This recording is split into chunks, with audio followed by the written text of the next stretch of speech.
أعوذ بالله من الشيطان الرجيم بسم الله الرحمن الرحيم وربك الغني ذو الرحمة إن يشأ يذهبكم ويستخلف من بعدكم ما يشاء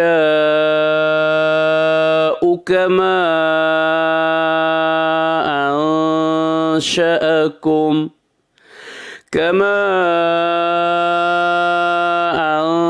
أنشأكم من ذرية قوم آخرين।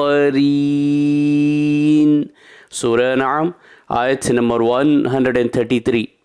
और आपका रब बिल्कुल गनी है, रहमत वाला है। अगर वो चाहे तो तुम सबको उठा ले और तुम्हारे बाद जिसको चाहे तुम्हारी जगह आबाद कर दे, जैसा कि तुमको एक दूसरी कौम की नस्ल से पैदा किया है। सदक़ल्लाहुल अज़ीम। अल्लाह अज़मत वाले ने सच फरमाया।